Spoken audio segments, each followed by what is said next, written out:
During your schooling years, it is impossible to know everything that God has planned for our children. Eyes have not seen, nor ears heard, neither have entered into the heart of man these things which God has prepared for them that love Him. 1 Corinthians 2:9. We can't imagine what great things God has in store for our children.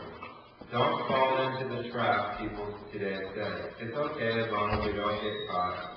The morals of the nation seem to be built on that premise. God is specific.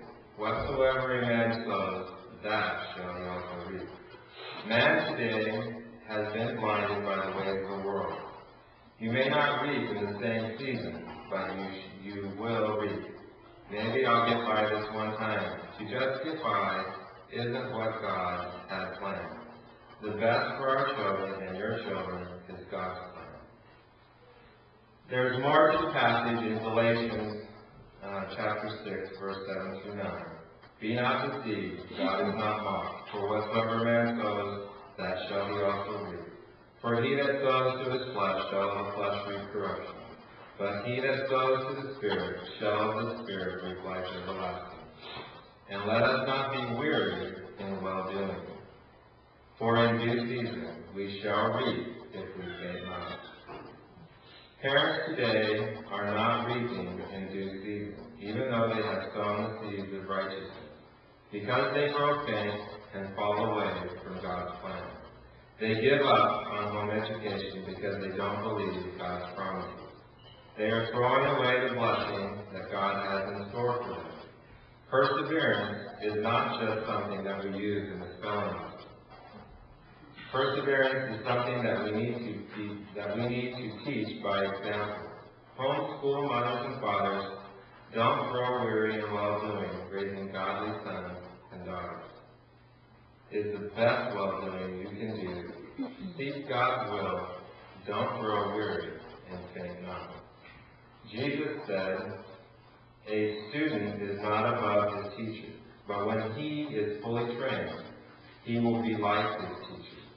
As Christian parents, we need to ask ourselves, whom will my children resemble at the completion of their formal education?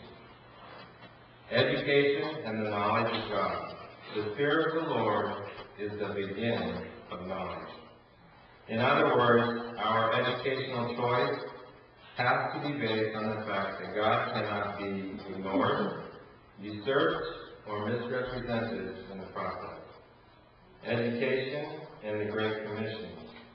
God has called us to be salt and light to this world. Home education is the most distinctive city on the hill choice that we can make. It is also the best way to preserve salt, biblical foundations that have already eroded in our nation's schools.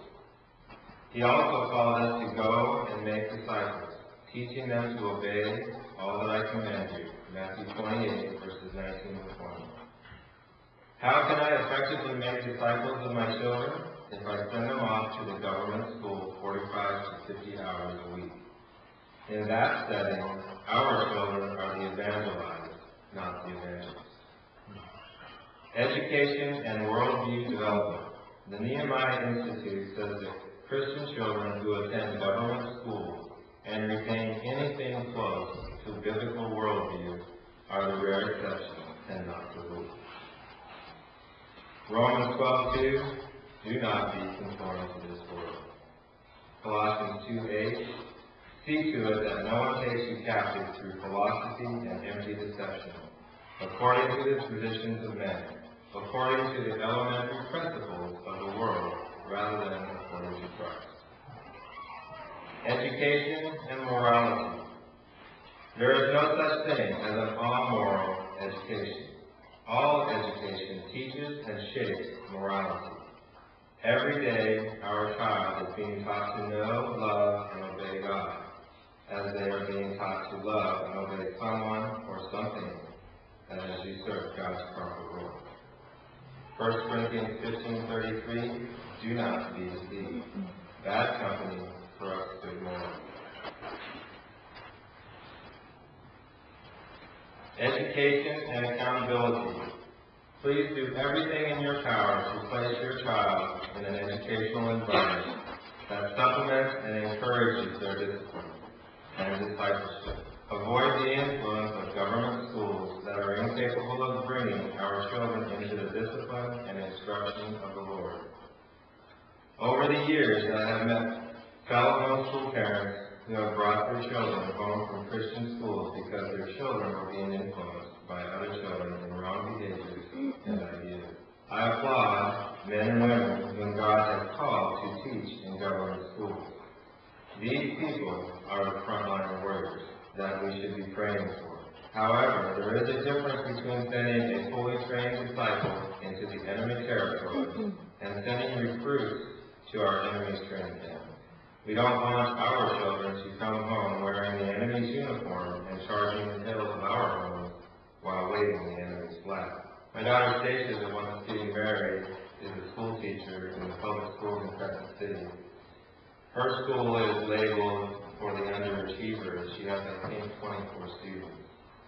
Children that she teaches have so much woundedness and so many hurts, and there's so much anger and everything, and they're just little fourth graders, that many times she comes home wondering if she has accomplished anything at all.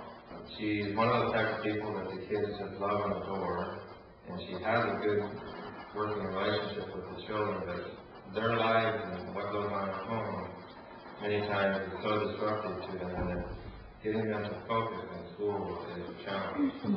Last week she had a little boy at the beginning of the day that she could tell there was something noticeably wrong. And all she did was walk over to him and speak to him, and the little guy just burst into tears. He buried his face in her blouse, and he sobbed and he sobbed, and she said, "Dad, it wasn't just one or two tears, my shirt was wet with tears." And when she finally got it out of him, what was the problem? His mother had been arrested for the second time the night before with no warning, and he had 20 minutes to say goodbye, and she was going to be incarcerated for 3 years. And that's the reality of her classroom. When they have art day, they draw pictures of violent crimes. Dad's not in the picture, or mom's not in the picture. She teaches in Crescent City, and a large majority of the public school students, they have a parent, the husband most of the time, who is incarcerated at Pelican Bay Prison. So you can imagine what the atmosphere is like and what she deals with. So Christian teachers who do teach, they really do need our prayers. She reads to them. She has reading time a couple times a week, and she reads them patriarch stories from the Bible and classifies as world history. And a lot of times she will research until she finds a movie or a video that goes along with that story. And it's interesting, out of all the things she teaches, when she sits down with reading time and starts reading about men and women from the Bible, even though they don't call it Bible, it's called old world history, the kids they're totally silent. They are absolutely mesmerized by the stories, and it's just a total change of the atmosphere in the classroom for that period of time. So it is fun for her. She can see that she is touching their lives, and a lot of times these kids come back maybe a year later or two and poke their head in the classroom and they'll say, "How are you doing, Miss Winegarden?" So I believe she's making a difference, but truly homeschooling is a superior education. And she is living that out. I see the workload that is on her. She gets up at 5:30 in the morning. She's down at the school by 7. She gets home at 5:30 at night. She corrects papers till 10. And she does that 5 days a week. And it's an exhausting job. She loves doing it, but at the same time, it's a very difficult task. So you might remember anybody that you know as a public school teacher that they really do need prayer. With that, I'm going to close and say, let us continue to encourage one another to take heart and be of good courage, and as Mr. Rose would say, to keep on keeping on.